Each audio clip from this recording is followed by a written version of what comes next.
I'm now driving in direction to Alice Springs.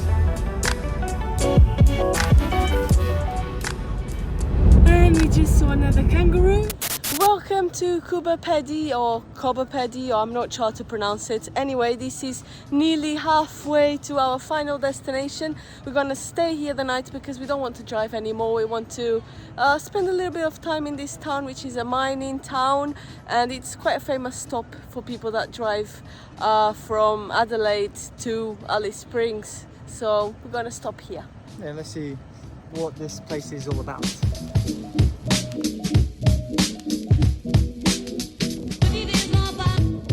Well, apparently Coober Pedy has a lot to offer, and we stayed 3 nights instead of the one originally planned. If you don't know, Coober Pedy is the world capital of opal. If you don't know what opal is, don't worry, I didn't know either.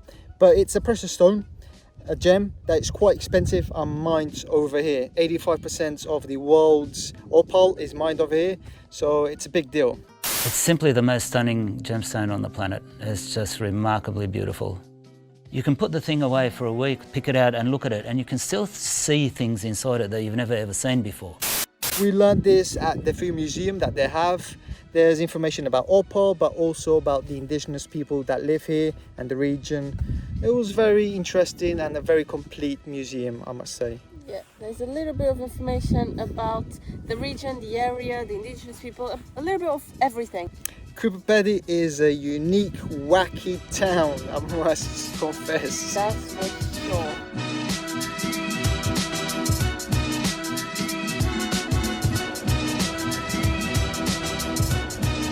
On the first day we didn't do much, we just visited the free museum and a underground church, Serbian Orthodox Church, which was pretty random.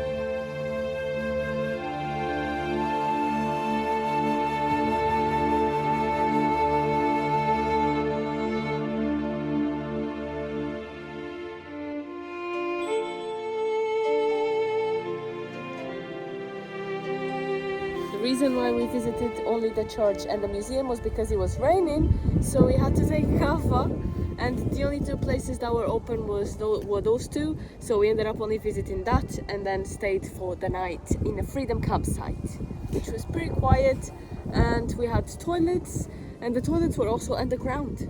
Yeah, I think like 50 or 60% of the population of Coober Pedy lives underground because the temperatures here are harsh. They are very dry and they can reach like 50 degrees, so people have digged holes and lived underground for a few hundred years. Yes, and I must say that we learned that also at the museum.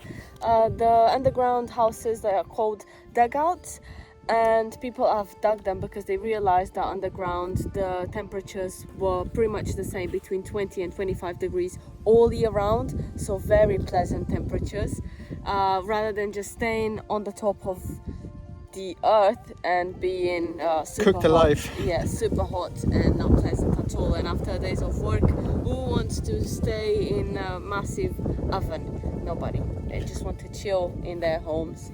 And yeah, the museum is also underground, so we could experience the nice temperature that we could feel on the underground dugouts or dug holes. Dugouts.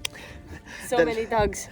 The landscape here is very unique, and that's why a lot of movies were filmed here. One of them was Mad Max, and another one was Kangaroo Jack. which is one of your favorite movies ever. Yeah, when I was a kid, I have a story about that.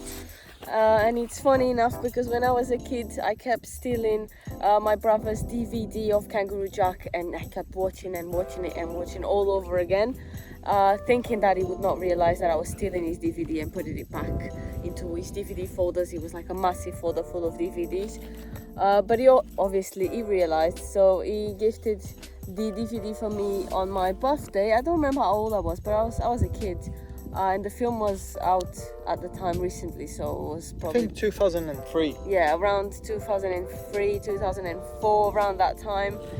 So he gifted me the movie, and since watching Kangaroo Jack, I was obsessed with kangaroos and Australia, and I wanted to come here.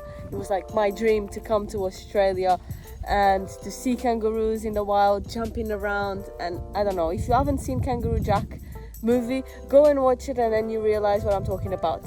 And it was filmed in the landscapes of Coober Pedy and the Northern Territory, so the dry and red sand landscapes, which I was just obsessed with it like crazy.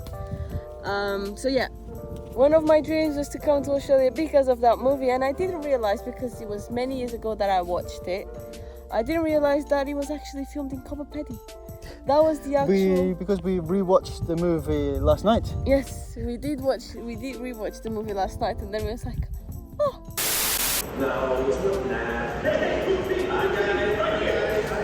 Coober Pedy! We are here, and it was so curious because also I wanted to go to Alice Springs, and the main reason why I wanted to go there was because there's a kangaroo sanctuary there, and I wanted to see baby kangaroos and the rescued kangaroos as well up close. And obviously the wild ones that are in the wild, you can't really get too close to them, otherwise they will kick your ass. So I just wanted to go and see the kangaroo sanctuary in Alice Springs, even though it's super expensive. It was one of my dreams.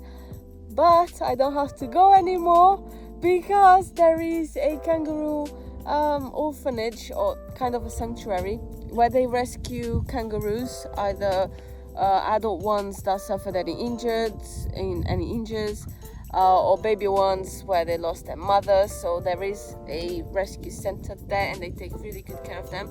And we went and visited, and it was the most amazing experience ever. I still can't believe it. I still haven't processed it properly. But we held a baby kangaroo, and it was the cutest thing ever. It's so cute.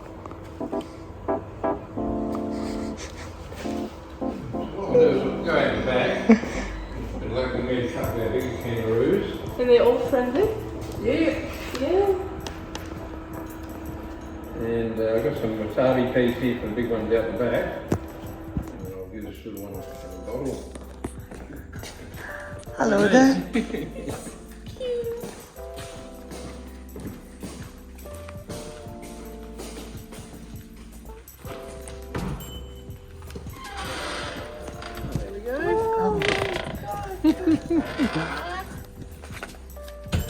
Hello. I grabbed some Is this Bella? wasabi. That's Shawnee. Grab some wasabi. Wasabi. Hold your hand down nice and low. Your hand down really low and lower down your hand. Leave the food up here and help yourself if you want more. Don't make a mess. That's Shawnee you're feeding. Then next one on is Blossom. You're making a mess. And then you have Bella down the end.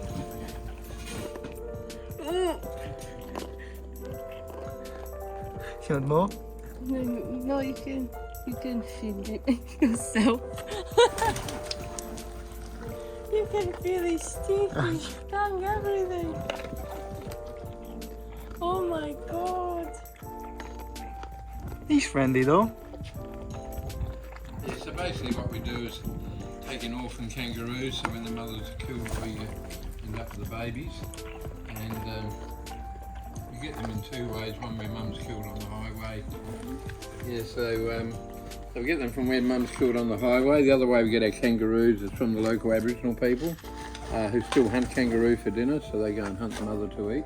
And quite often if there's a baby, they might give it to the children to play with. Then after a while, somebody in the family, grandma, realised the kangaroo's not looking too good and we'll bring it in. So that's the two ways we can get our kangaroos in. Bella, are you going to come and get some food too, Bella? That's Bella? Bella's on your right.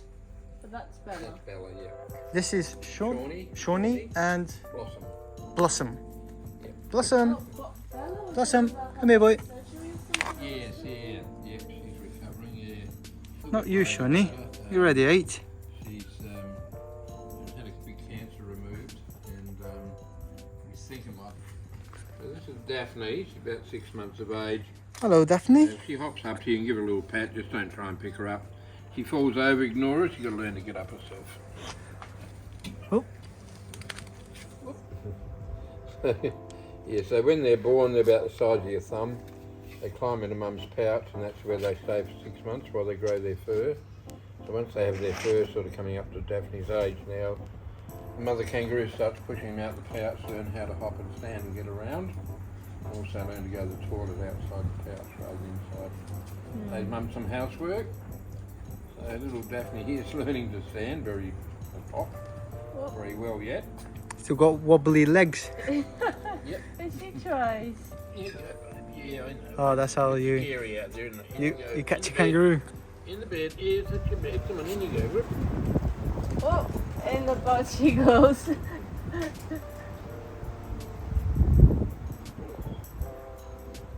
your head out. There you go. What are Happy you doing, days. silly? Eh? What are you doing? Okay. And then she's safe again. Yeah. So usually around this time they go out for a little bit to learn Yeah. how So to we have a jump. feed and a little bit of exercise, and slowly that increases as she gets older. So would you like to have a hold? Yes, please. Alright. So put Dreams your coming true. right hand behind your back. Right hand Behind behind your back. my back. Is your back, is she? She's nervous. Feel there's a little tail. Feel the tail? It's a nice tight grip. Don't let go. Okay. Get rid of that up. Oh, And around it's up like that. this. Nice and tight. Yeah. And you bring your hand up and give her a little pat. Oh my god, I feel her tail. So when kangaroos meet each other for the very first time, they come up nose to nose and sniff each other's breath. So when you meet a kangaroo, you blow very gently into their nose. If you do that with her, you might get a kiss. And she'll notice your breath in a minute. Oh. Being distracted. What are you doing? You going to give kisses? Oh yes, here we go. Give a kiss. Give a kiss. Oh, yes, I'll give you a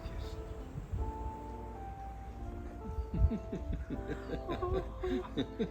She's so cute. You've been kissed by a kangaroo now. She doesn't have much fur. No, she's growing up there. Yeah. The orphanage place where we held our first baby kangaroo is also an art gallery where there's a lot of paintings, tools and instruments of the Indigenous people of Australia. And it's also the center where they rescue kangaroos, not just the baby ones like we mentioned, but all type of kangaroos, all ages. And the gentleman that runs it, Terry, is really cool. He has a lot of knowledge, and randomly enough, he also played us a little bit of the didgeridoo, which I never heard before. I mean, we have heard it, but not live. So that was a cool experience. And we also bought a boomerang, and that boomerangs were used by Aboriginals to hunt rather than what we originally thought that was just like a playing tool. I think the stars aligned at this moment for you to have this experience here in Australia. It was Coober Pedy was destined to be. Everything happened there. So it's going to be a very special place for me. That you're going to cherish for the rest of your life. Exactly. It's where the movie was filmed, it's where you held your first ever kangaroo and baby one. It was where I first touched a kangaroo, really. It was the first time I touched a kangaroo in general. So it's like, I'm super happy. My dreams have come true. I've managed to get my dreams done and I'm so happy. Couldn't be happier. Thank you, Coober Pedy, for being amazing. And even though it's a wacky town, it's not on a negative sense. It's just like, it's a weird place, but not in a negative sense. It's just like, it's a mining area, mining Unusual, town. very, very unusual. And it's very unusual, exactly. The landscape, it's unusual. It feels like you're not on this earth. And the Feels like people are Mars. super nice. People are nice. And we were very welcomed there by everyone. And that's why we ended up staying 3 nights. And the first one, like we mentioned, we didn't do anything. The second one, that's where we went around town a little bit. On the second day, we also went to the public noodling area where we tried and find some opals. What we actually doing here, or what we are looking for, because this is the public area for noodling, for finding opals, but we have no idea how to look for them. But we came and gave it a try anyway, and we found these cool shiny rocks. Unfortunately, couldn't find any. At least we don't think we found any, but we found a lot of shiny stones. It was fun.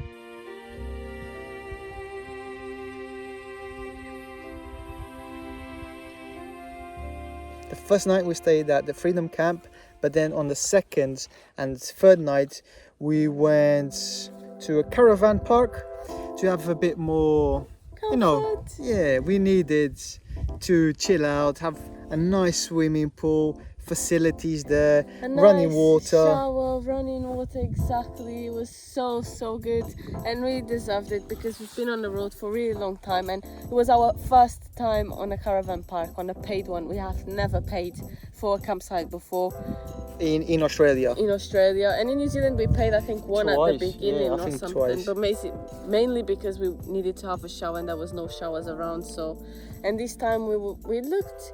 And we're like, oh, there's a swimming pool. It's not so expensive, and it looks like an oasis in the middle of the desert. And it was pretty much empty because it's off season now, so we had the place pretty much for ourselves, and we deserved it. We had a kitchen, large TV with sofas that we can just relax, swimming pool, toilets, showers, everything good. We paid 35 Australian dollars per night, and it was worth every cent. We really enjoyed. We took really good advantage of the swimming pool and really good advantage of the TV room / kitchen, because that's where we spend most of the time. And we also had free Wi-Fi, which was good to have free Wi-Fi to speak with our family properly and not being worried about spending too much of our data. So yeah, it was like a mini holiday for us as well, of like switching from the traveling and just enjoying being there. And the third day was just doing Nothing. dolce far niente. I think that's how you say it in Italian, which means the pleasure of doing nothing. That was Dolce us. far niente. That I guess was like us. that. Something like that, but that was us. Yeah, that's pretty much what we did, and we're very happy and ready for our next adventure that starts today, because we are leaving Coober Pedy. So we Today. scrapped Alice Springs off. No need to go there. We had the incredible experience. So we are heading straight to Uluru, to the heart of Australia, the beating heart of Australia. We are very excited, and the weather has finally turned, and it's not too hot, and it's also not cold anymore like it was, and it's not raining. Beautiful skies. So we are ready for the next adventure, and we hope that you join us. Yeah, next video will be Uluru. We're just gonna drive straight over there. I think it's like 800 kilometers from Coober Pedy. Around that. I hope you guys enjoyed this video. Thank you so much for watching, and we shall see you on the next one. Peace.